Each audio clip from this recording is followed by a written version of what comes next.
going on, everybody? It's the Star Wars Wastelands Broadcast, episode number 5. Apologies, dropping shit everywhere. That kind of day. This is not our May 4th special, because I actually pre-recorded that earlier today. But we're going to be talking about May the 4th, diving into Andor. Johnny has picked a novel and a video game for a little later on this evening. But first up, I don't think we've talked Star Wars with him in a little bit. Just timing hasn't lined up. It's Mr. Kieran. What's going on, man? Yeah, I mean, I know I missed last episode. I think I was on the one before that, but yeah, I'm super excited about what we're going to talk about today. I think I was originally the most excited for out of the 4 of us that were on the show at the time. So yeah, super happy to get into that one. And other than that, this is about the best thing that's happened today. So let's just get into this. And also joining us, that guy down there. He was talking about lots of inappropriate things before we went on air, but that's for another show, I suppose. You're muted, sir. Are we going to do a show about that sometime? Because I'm not in for that. I said there was nothing inappropriate about the things I said, and I'll confirm that later when my cohort is here. Man. So Star Wars May the 4th is tomorrow. And for the most part, they haven't done much on May the 4th. May the 4th has not exactly been their most capitalized day. And it probably should be. They did the whole Star Wars Day thing. However, we've gotten so used to getting nothing on May the 4th, it's really easy to forget that the last 2 May the 4ths, we got The Bad Batch on one and Clone Wars Season 7 on the other. So, it's not exactly a complete failure of May the 4th. So I think we also got the Game of Thrones, either the Game of Thrones or the Taika announcement came on May the 4th. Obviously, the Game of Thrones thing didn't pan out. And they've already teased they got a couple of things tomorrow. One of them we know is the making of the Book of Boba Fett that will be on Disney Plus tomorrow, so be on the lookout for that. Already images leaking online from places that already have it overseas. But it's a making of. It's not like, oh, spoiler, I see the making of image. How dare you? I have yet to watch any of the Star Wars ones. I watched a couple of the Marvel ones though, and they were actually really enjoyable for something I don't normally watch. There's a lot, like most things, like I got such a long list of things to watch. A making of something I already watched is probably not on there, but they're pretty good. Garrett says Star Wars is forever. This is the way. I think I added those words earlier. Thanks, man. It's appreciated. I agree. I'm sure Star Wars will outlive the 3 of us. Yes. Oh, easily. Hopefully. If not, then I'll be gone shortly after. So, anyways, I don't really know what you can expect. We know Ewan McGregor is on Jimmy Kimmel. We know it won't be Jimmy Kimmel hosting. It's like people always bring a clip. Always. If they have a project that's coming out, there's a clip. So, my guess is that clip's probably going to go online before they show it on Kimmel. So maybe a clip tomorrow and the making of the Book of Boba Fett. So I don't think there's anything else planned. And if there is, it'll be a surprise. And I suppose it'll be a nice surprise. Do you guys have any expectations or hopes for May the 4th? And do you have any hopes of, like, if you were in charge, would you utilize it differently if you were them? I mean, I don't know, to be honest. Like, fans, we make such a big deal about the date, but I don't know. It just kind of falls. So do they. They love to tease it all over social media. Well, they do, but every year we keep expecting, they're going to do something this year. They're going to do something this year, but they never have. Except for the last 2 years. They really did deliver, in my opinion, in the last 2 years. So. They've delivered something, but even what they've delivered hasn't been enough for portion of the fan base who are, let's be honest, never impressed. So it really doesn't matter. To me, it's just another day. We make so much about the date, but it's just a fun pun for me. And then fans, trying to take over the rest of the week and the month. Like, come on, May 5th, the Cinco de Mayo. Don't try and change it. It's Revenge of the 5th for me. See, I hate that. Like, that's not a thing. Oh, it absolutely is amongst the Star Wars fan base. But the problem is, it's such a new thing. Like, we weren't doing this in 2005. How many people do you know that celebrate Cinco de Mayo? I definitely know more people that celebrate Revenge of the 5th, but I know worldwide that's not the case, obviously. No, it's obviously a more important day, but no doubt. Martin Luther King Jr. Day is important in the States, but I don't even know when that is. And January 8th, I think. I knew you would know, but the general person that doesn't know I only know because every year on Martin Luther King Day, they air the Martin Luther King video package on Raw. That's the only reason I know. This is a little late, by the way, but this is the first order of business.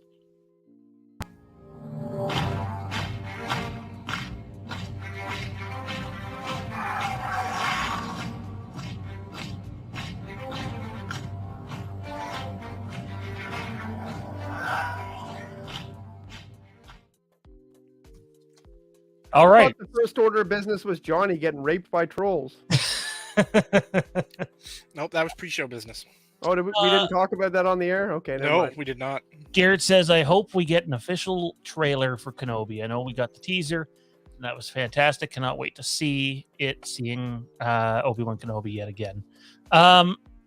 So, shockingly, and this did surprise me, the last I heard, don't take my word for it, but it's coming from a fairly credible place in making Star Wars when it comes to Star Wars news, is that there's probably not going to be a second trailer. You'll get some TV spots. I personally don't expect there to be a second trailer. Well, there has been for every show they've done so far. So at this point, I just don't think it's worth so close now, right? Yeah. The plan has definitely changed. They have changed some things along the way, but that's not untypical of Lucasfilm. This is the company that originally had a very Kylo Ren, Snoke, Emperor based trailer all set up to release as the second trailer for Rise of Skywalker, and they ended up shelving it and breaking it down into two TV spots later on. So they do change things as they go. But yeah, no, any thoughts on the day, guys? Any further thoughts on what you would do with May the 4th? I think if you just release something on May the 4th, that's fine. Like, it doesn't need to be this massive thing, but just do something for it. You could. I think you definitely could. And I don't know. It's if it lines up though, but I like May the 4th is like for going on Facebook and seeing fun, memes and things like that about May the 4th, and remembering all the noticing all the people that like Star Wars. Oh yeah, that's right, that guy, he likes Star Wars too. I forgot. I thought he was just my baseball friend, and things like that. Like, that's pretty much all that May the 4th means to me. I know, like, my one of my oldest friends will always text me happy May the 4th, and I send everybody that video of Tim Russ from Star Trek explaining it because it's friggin' hilarious. Look that up if you're seeing this video. Look up Tim Russ explains Star Wars. The date itself doesn't have any substantial meaning to me. I'm just saying if I took over at Lucasfilm. Well, I just think it's a celebrate fandom day. It never came to me as like a release day. But I mean, they have Disney Plus now, so it's easier for them to release. There's so much content, so it makes sense that they can throw you a crumb, but that's not what it means to me, is all I'm saying. I'm not like, oh, we're going to get something Star Wars tomorrow. I'm like, that's not in my head. Well, we now know why Kenobi didn't release on May the 4th, and the show's not finished yet. Isn't it out like in a few weeks? It is, and the lead editor just posted on Twitter yesterday being like, Kenobi's almost done, we're getting there. And it's like, oh yeah, I guess they wouldn't have made a May 4th day. It was probably ready for May 4th, but they had to expand that guy's head. Honestly, the like last 3 time weeks. we did an episode on that. I know you weren't here for it, but they released a whole separate image of that, and it looked way better. And the truth is, they didn't change anything on it. It's just a different angle. The first angle we get is dog shit. Like here, now that you're on, I'm going to quickly bring it up. Pull it up, because I thought I had seen it already, and I really didn't think it was that much better. This again. Yeah, I still don't think it's any better. That's the original one. That's the original one. Oh, okay. Well, I'm glad I didn't say it looks better. Hang on, I got to remove something. Looks like he's wearing a There's a bicycle monkey helmet underneath his skin. Yards, you should get way, way, way more storage space. You're sticking the middle finger up at me, sons of bitches. All right, let's get this image up for here. So that's the first one that came out with the first teaser, trailer, whatever you want to call it. And then the second one, which now I can't find. Go figure. Well, you haven't changed my opinion. But you got to admit, that first picture there, and again, I'm always of the opinion, as long as it's played well and it comes across fine, it's good. That first picture just is abysmal. And then this was the one that came out afterwards. Different angle, apparently no further changes to it. Just simply a different angle, different lighting. And I think it looks way better than that first one. It definitely looks better. Orientation. It's not big enough still, but like you see more of the definition. Yeah, for sure. Absolutely. Yeah. I mean, you're right. You're totally right, though. I mean, it's something for everyone to gripe about, like, you know, but it doesn't impact the show in any way. Nope. You know, like if the character ends up reminding you of the character, and we've seen plenty of him on, in the cartoon, he had a sizable role that we got to see. If he reminds you of the character, then that's all that matters. If he doesn't remind you of the character and doesn't look very much like the character, I think that's kind of in tandem going to be a problem, just based on the fact that you will not think of them as the same person when you're going through things in your head. But, you know, if the character is played well, and he's a very menacing type of calculating, scary type of dude, intimidating. He's a very intimidating character. And if he gets that across, should be fine. They should have made his head more coney, though. I hate when people say, well, but look at the proportions on the characters in the... Yeah, and it's like, yeah, their proportions are weird. Their eyes are giant and whatever. But this guy's head was way bigger than all those humans, so it should be bigger than a human's. Yeah. In some sort of way. Well, again, no, we've been on air here before and put Bruce Spence's, which is the comparison everybody uses, head next to Rupert Friend. And like, there's some people, like, you take away people's hair and people have fucked up shaped heads. It's just the way it is. And Bruce's like, if you Google Bruce Spence, his head is just... Yeah, and he's got a super skinny looking face. Yeah, no, I know. Think they went for acting. I mean, hardly anybody knows who Bruce Spence even is. No, yeah, but there's some people to know who. I don't know if it's Rupert Fiend or Rupert Friend. I don't know if the R is silent, but they definitely went the acting route. You know, wanting to pick someone that's a little more established, and it doesn't mean that they couldn't have done a prosthetic. But you know what? It's not the end of the world for me as long as it comes off. Okay, that's great. Our buddy, longtime friend of the channel, Jay Ryan, says he most likely has a job at Adobe. If so, that's incredible, man. That's fucking awesome. Love it. Let's keep this ball rolling, guys, because we don't have very much time. We were late getting going here, and we have another show to get to. So next up, it's the HoloNet Rundown.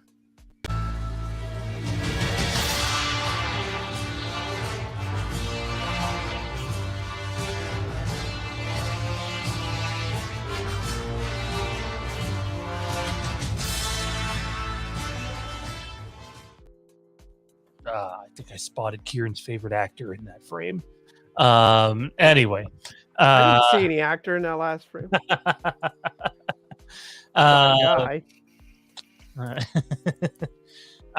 Andor, fellas. He's a farmer. Andor is rumored. He is a farmer. I wouldn't mind checking out his farm either. I believe it's in Canada too. So, I know where it is. oh, do you? Yeah.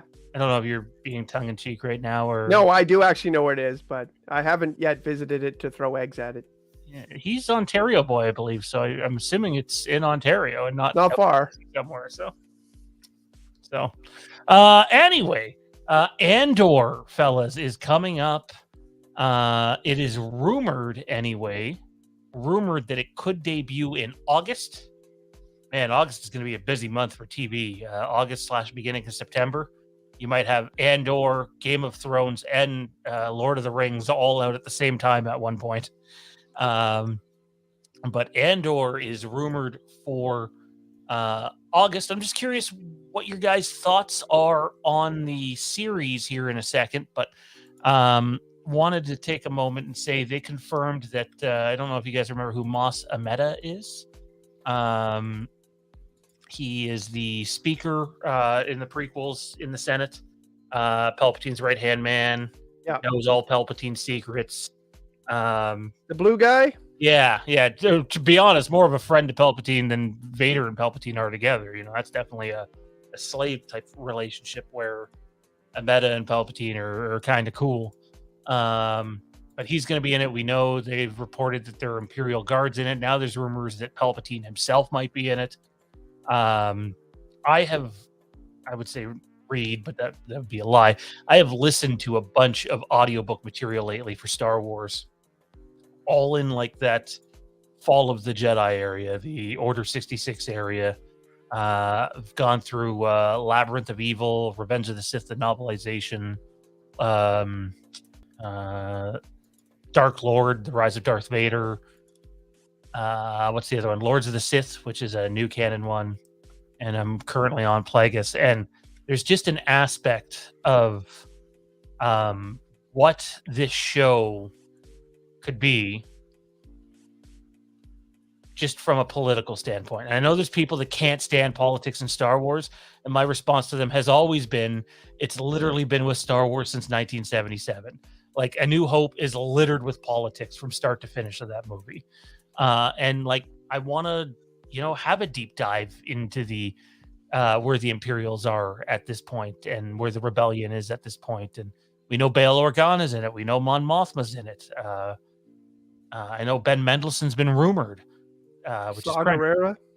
Yes, he has been confirmed. So, like, a few years ago, I'd be Jedi, but we already know we're getting that. Give us more Jedi and Sith stuff. But right now, I am just so invested in the Empire side of things and where the power struggle is there and how the galaxy is adapting to it. And I know a lot of people find that stuff boring, but I'm over the moon about it.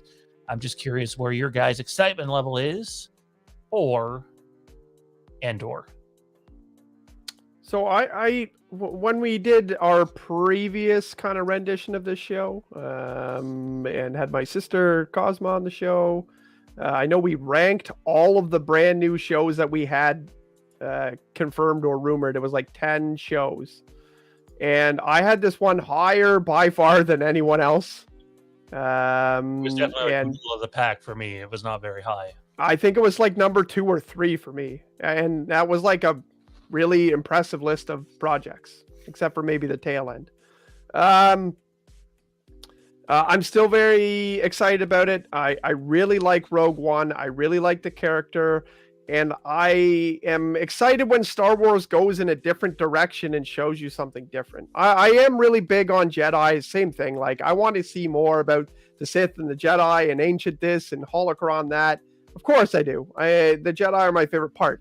However, I love when they take the universe that and all the characters and you see that, like I've seen, this period of time and this period of time and what the Jedi are doing and the religions and the politics and whatever. But then they can go over here and be like, hey, you know what? We're going to do a Star Wars that's a little bit more of like an espionage type of thing. We're going to do a little bit of James Bond type of stuff. I'm not saying that I know that, but like this sort of we're going to go off in this corner and do something different with the universe that you know and love. and I'm all about it.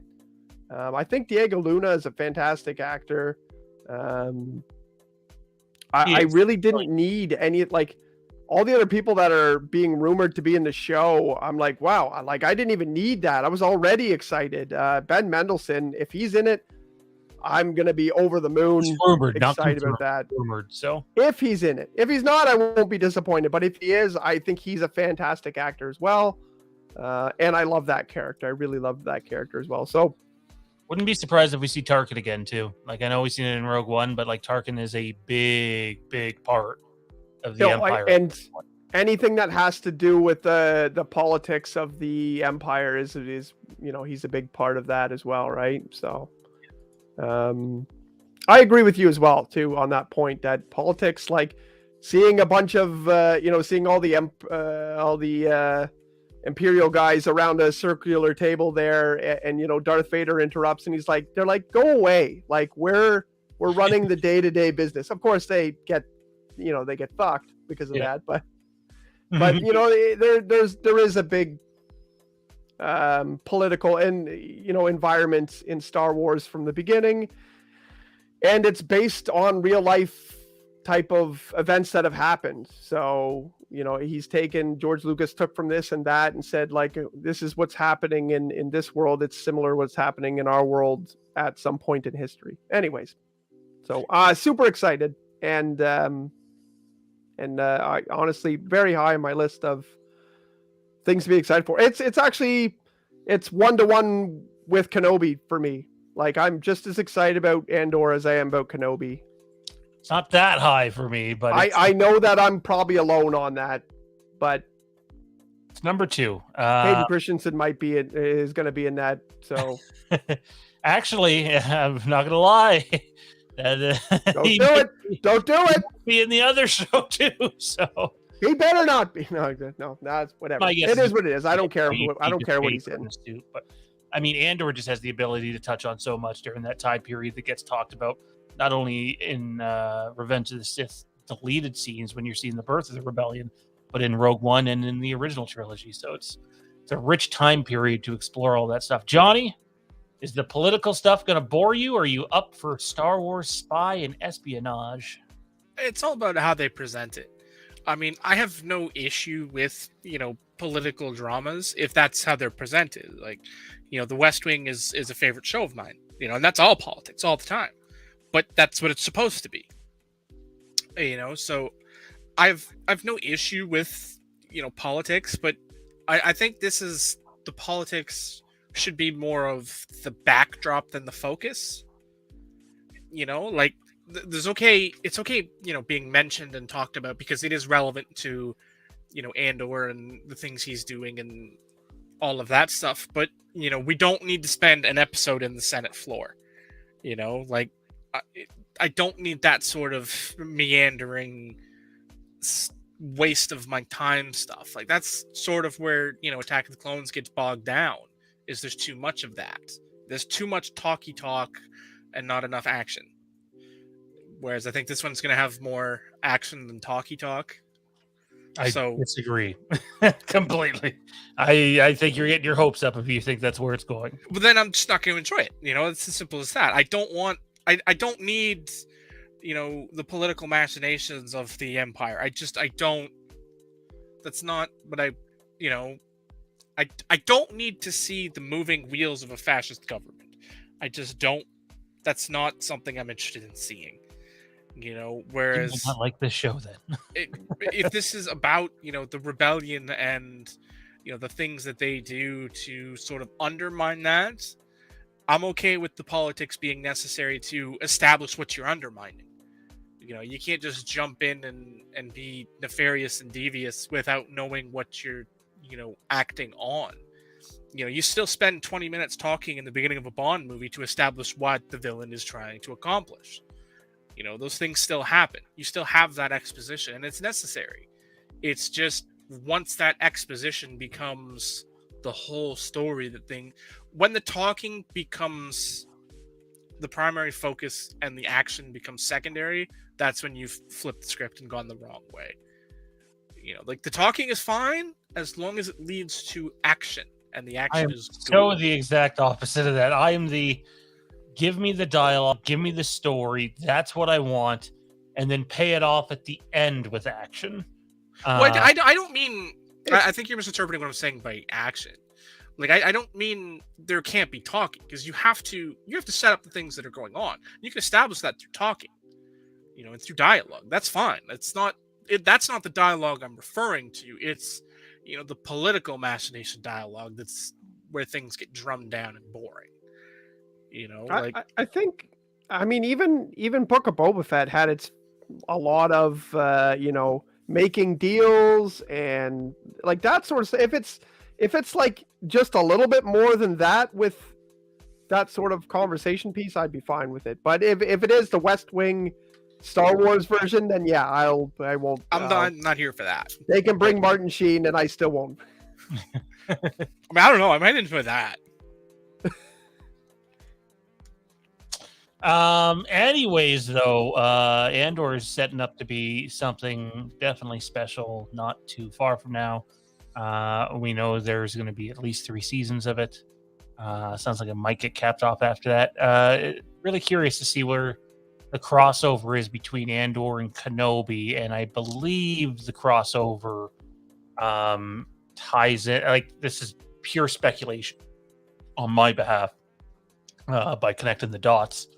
I believe the crossover is within Saw Gerrera's camp and that group of people, because the shows, I believe, take place. I feel like it's a year apart, but I don't know because I haven't been as focused on Andor as Kenobi. I think as well that it's been confirmed that it's 11 episodes, which is the longest. No, it got back down to 6. Did they went back down to 6 for Andor? Yeah. From 11? Yeah. They're just using the others for season 2. Oh, okay. Well, that kind of sucks. I was looking forward to maybe it being longer storytelling. I think they announced it as 12 at first, and I won't lie. This is one thing with the Disney Plus formula. Tommy and I were talking about it a couple weeks ago, and it's one of the reasons why I just don't particularly have a high opinion of Disney Plus. I get it. The content they're giving us is most of it's really good and fun. But they are kind of going the cheap way, being like, okay, well, no, we're not going to do 10 episodes or 12 episodes or 13 episodes. I think people could get used to 8 episode seasons or even 6 episode seasons if every episode they're getting is an hour. And with Andor, to what I understand, it's supposed to be close to that, somewhere in that 50-minute range for each episode, similar to what I'll screw up the title of this. I know I am. Falcon and the Winter Soldier, is that right? Is that what it was called? Yeah. They were all around the 50-minute mark. What you can't do is what you did with Mando season 1 and Mando season 2, and I know there's another show that did it, where it's like, here's a couple of 25-minute episodes, and here's a 40-minute episode, and here's another 20-minute episode, and here's a 50-minute episode. It really, I know people will be like, well, you just use the time that you need. And it's like, there is a consistency, though, about, for example, take Game of Thrones. Take Game of Thrones, Sons of Anarchy, even Breaking Bad. None of those shows are going to give you, hey, here's 35 minutes, and then, next week we're giving you an hour.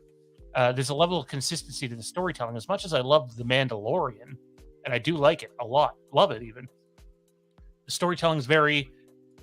we were talking about Game of Thrones last week, I think, Kieran. Like, literally, okay, we're here, and now we're here. And then we're here, and now we're here. And it's just like, there's a lot of jumping where you're just filling in your headcanon in between episodes at times of The Mandalorian, where you're not really getting to go on this long journey. They, in my opinion, have completely failed to do that so far with The Mandalorian. And a show like Andor, especially with what Johnny was saying, if they are going to go heavy on the action, and the concept art does show some crazy action set pieces for it, let's don't give us 25-minute episodes. If you're only going to give us 6 episodes in a season, let's make sure the quality is there. It's doing a spy espionage show is not like doing, The Mandalorian season 2, where he's on the let's get Grogu back to his master show. And it's not like the Kenobi limited series. There's just The second that you dive into the political side of things, and then you have because they do need to pay it off with action too. Johnny's spot on that. You got to do both. You got to have time to do both properly. If not, it could come across very choppy. And as much as I love The Mandalorian, I think at times it comes across very choppy in terms of pacing. Still love it. I never really compared the two being like, I never compared it as being a Game of Thrones type show with that sort of, long-term. Well, the problem is that's what they sold everybody on. That's the well, they gave everybody too. Obviously, I didn't pay as much attention to the news at that time, but I'm happy with the formula that it gets. I've always been happy with the pacing and everything. So, but subjective, right? For me, I noticed it. Like you did it. You let it slip when it went from 11 episodes to 6 episodes. You were like, oh well, that kind of sucks. So like, yeah, no, I definitely when I heard that I was like, cool, and yeah, it is kind of crummy to hear that it went down to 6, but I guess we're getting those 6 some other time, and there are probably run into another bunch of Marvel shows and Star Wars shows. So, John, I would love your take on this particular question or comment. Really, is there are people that don't really understand why certain series are so many episodes? They watch a bunch of Arrow or Flash and get used to, hey, they're 20 episode seasons, so they expect 20 episode Star Wars season. 20 episode Star Wars season that's not animated was never ever going to happen, period. There's no budget for that at all. 10's doable, but you were never going to get 20. But the problem is there's people that don't really understand how that works that are upset that they don't get 20 episode Star Wars seasons. And it's like, it doesn't really work that way though. I mean, you just have to look at the, people that don't understand that are people that don't understand budget. Like they don't put those two things together and be like, oh, it doesn't, they have the money, they can do it. Well, no, they can't, because, there's a point where, things get financially irresponsible, and a big culprit of that right now is the Amazon Lord of the Rings series. I'm hyped for that series, big time, but I mean, that budget is ridiculous. They're spending $500 million on, what is it? How many episodes is this supposed to be? 10? I thought it was more than $500 million. I could be wrong on that, but I think it's 6. It's 6 episodes, not 10, because Game of Thrones starts 2 weeks before. No, maybe it's 8. Maybe it's 8 episodes, because Game of Thrones starts 2 weeks before. Then Lord of the Rings starts, and they both end at the same time. So mathematically, that would say there's 8. Either way, it's a ridiculous number that they're spending on this budget. Like it's something like 3 times more than the final season of Game of Thrones. Like, they're spending a cinematic budget on a television series, and that's a completely different animal. Like, just because you can, and yes, Disney could absolutely put their belly up and say, yeah, what the hell, we're going to fund this series like it's a movie. But it's financially irresponsible because... Hold that thought. I don't want you to go... Can you remember where you are? Yeah. Okay. We're literally going to get to that after you do your book and your game, and I'd love you to pick right back up on it, because we're going to go into the movies off of your point here. Okay. Like, you've unintentionally made a great segue, but it's 2 segments away. Okay. I'm jumping the shark, and I don't even see the shark. Hold that thought. Anyways, next up, it's apparently not in the game. Sorry, StreamYards is doing this thing where it's graying out all the videos. So you got to actually physically read.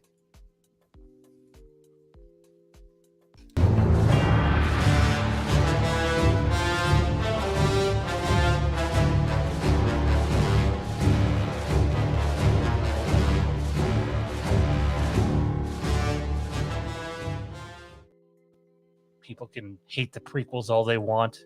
Soundtrack's still the best in Star Wars, period. Those 3 movies, oh my God.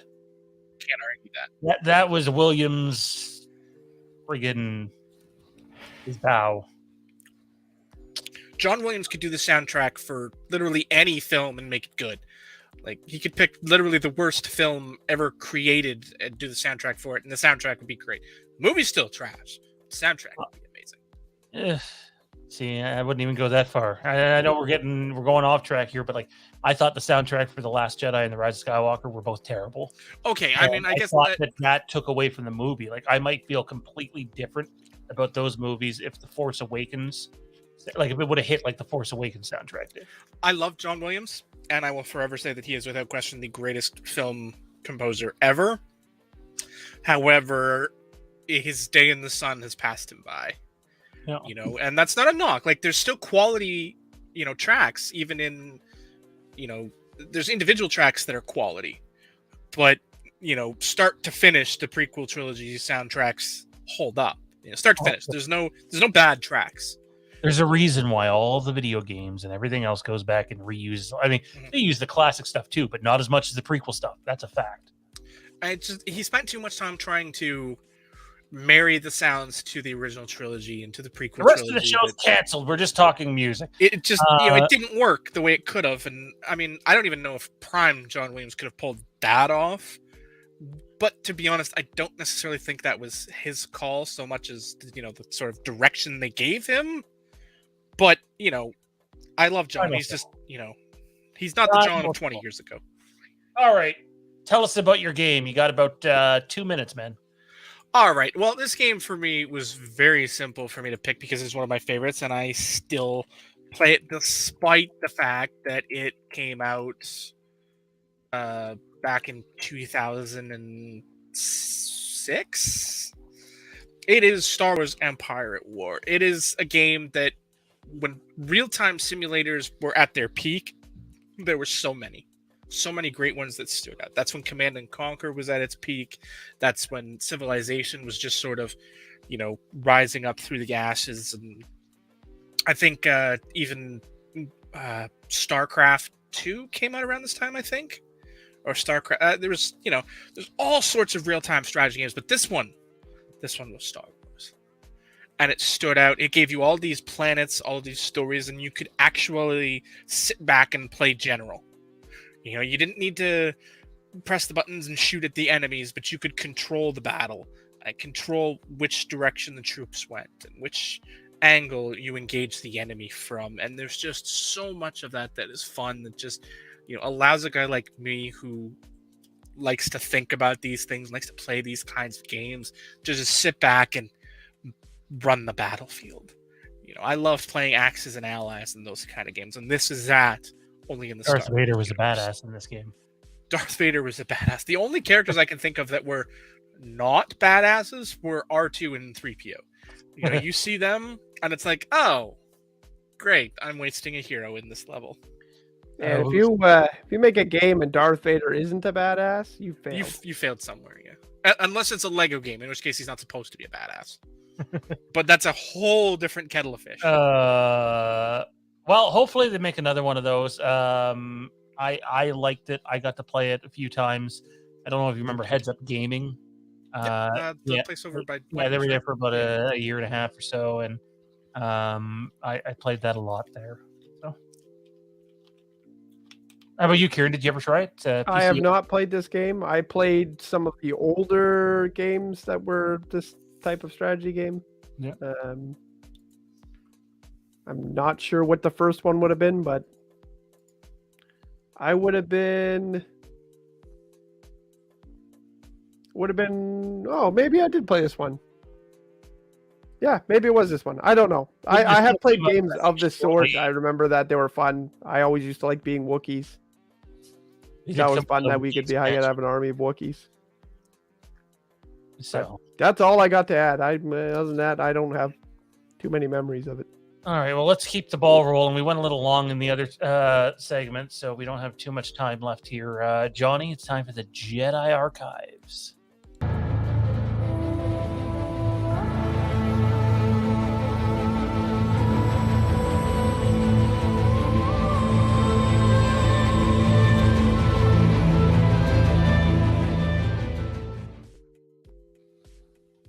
All right, your novel. It shows all three of them, so you're gonna have to specify which one.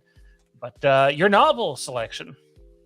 Well, I mean, really pick any one of these trilogy because eventually I'll do all three of these in this segment. But the first one is, of course, you got to start with book one, and that's Path of Destruction, the first book in the Darth Bane trilogy. And for me, I've said it and I'll say it again. Drew Karpyshyn is my favorite author in Star Wars. There are lots of other great ones, Jean Denning. There's so many great authors, but Drew has this ability to just paint a picture with words that I just love so much. And this is that. And it sets up, one of the greatest arcs for me as a fan that I enjoy so greatly because Darth Bane is such a unique character.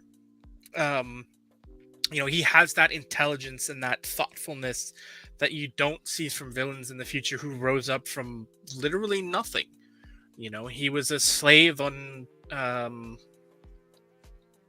kind of mine. It was a spice mine planet, if I recall correctly. I remember it describing him using like a jackhammer, basically, in a mine. Have you guys read the Plagueis book? I have not. They do a lot of Bane referencing, a lot. But he's a great character who rises up from literally nothing. He was a slave on a spice planet, I believe is what they mined on. Was it I think it started with a D? You keep going, I'll look it up. But Apatros. Oh, He rose up from there to be intelligent enough and smart enough, and this is just jumping ahead books, but the man literally convinced the entire Sith army to destroy itself. Like, not just a small portion of it, but he wiped out the Sith by himself, using the Sith to do it. And to be clear, this plan,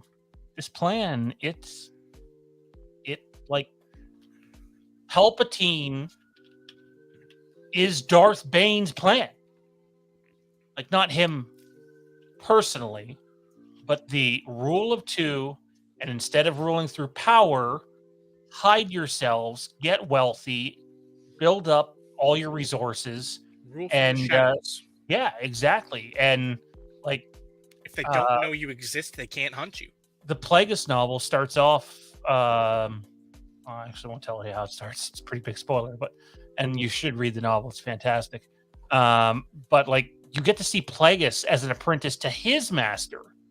And obviously, at some point, something happens to his master. But lots of Bane tie-ins there. It's weird because, it's the one thing I feel like current canon needs to do a better job of having connective tissue, and I think they are trying to do that. But the Legends material between that Bane trilogy, which I still have not read, I just know what happens, and Darth Plagueis, it's the DNA's everywhere. You can definitely tell, even just in the future of Star Wars, you can tell that, Palpatine has heard the stories of Darth Bane and of the Thought Bomb, and sort of crafted his own version of that through Order 66. Crafted a fighting force whose sole purpose was to destroy the Jedi. It's sort of like that on a different scale. Use your enemies to create their own destruction. That's sort of the heart of Order 66, and that was the heart of Darth Bane's plan. Use the Sith to destroy the Sith. I thought that one of the greatest parts about this book was the fact that you can't usually sympathize or relate to a Sith character. Normally bad guys, they're purposely unrelatable because they're supposed to do things that you would never see yourself doing. Or what you've seen fall, like Jason Solo, you saw his rise, you saw his fall, so you could follow that. But Darth Bane was a cold. Here's the character, and here's his path of destruction, pun intended. I think this is sort of still on topic, but the Acolyte following a dark side user based in the High Republic has a chance to be stupid successful because literally, as long as it's a Sith, we don't know that yet, but we assume, it's literally in the vein of the Bane books and in the vein of the Plagueis books. Like it's one big master plan that the Sith were able to do.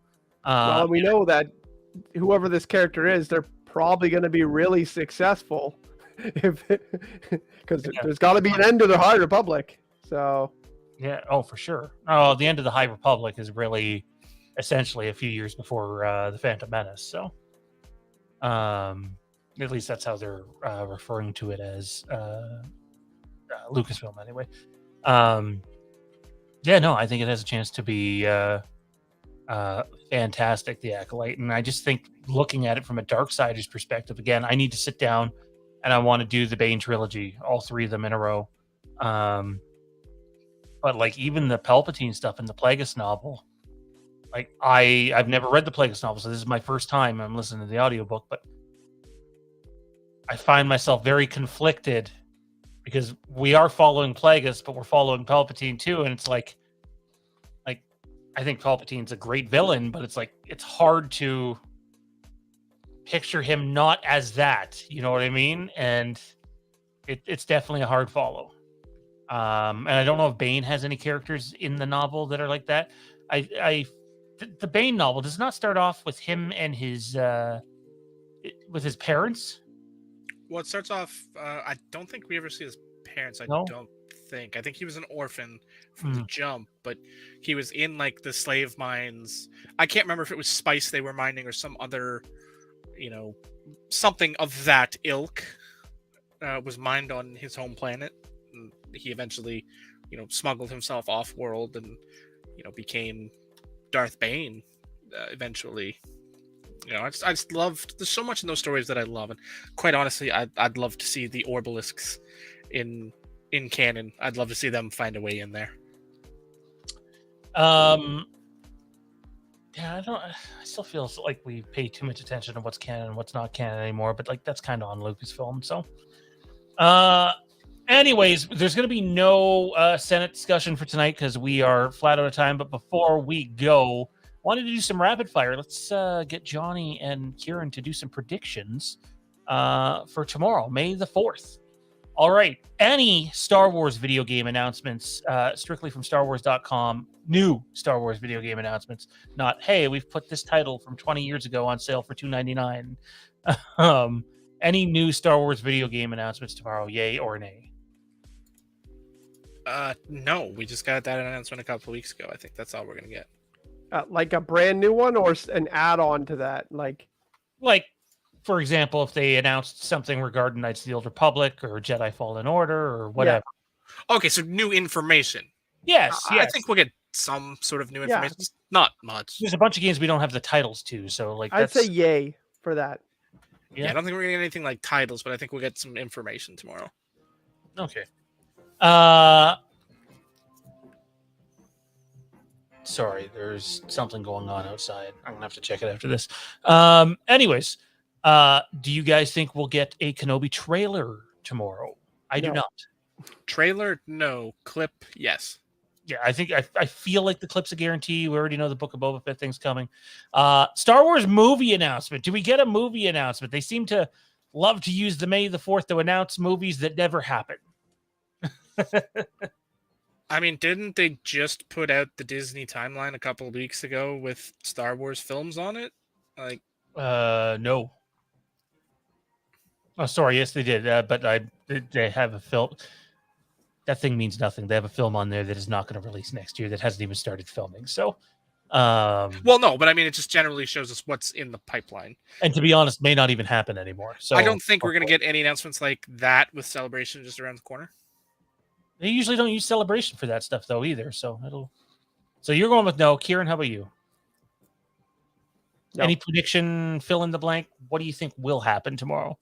Anything we haven't talked about? Well, like I know we said, Johnny said probably not a title, but I can see us getting, I don't know what you would call it, but a screen, saying Star Wars, the Book of Anakin, like a nice title, a nice, not like a poster, but you see Andor in that font in that way, like seeing something like that. It'd be fun. Like a logo. Sorry, a logo. I can see them giving us a logo for a game or a show and being like, this is what it's going to look like. The best advice I can give anybody is keep your expectations low, and you won't be disappointed in whatever we do get. We get. Anyways, that's going to do it for us on this episode of Star Wars Wastelands. Check out our May the 4th special tomorrow. It's being uploaded. Ian and I recorded it earlier today. Again, condolences and thoughts are with Ian's family during this time. And big thanks to Johnny and Kieran for joining us. Tune in to Phantom Empire Live next. Halloween, Star Wars, DC, other things I can't remember. Wrestling. We'll see you then. Good night, everybody. Did either of you guys get my reference from my name? Yeah, Kid and Amoy. Okay. I'll be honest and say I didn't even notice your name. I just listened I to thought it was pretty clever, and you guys now that I said read it, I'm nothing. like, oh, okay. If I hadn't heard it like 2 billion times over the last 2 months of Star Wars audiobooks I've referenced, then I probably would have noticed or thought of it more, but like it just was sort of there. So Fine, I won't do this anymore. See and you later.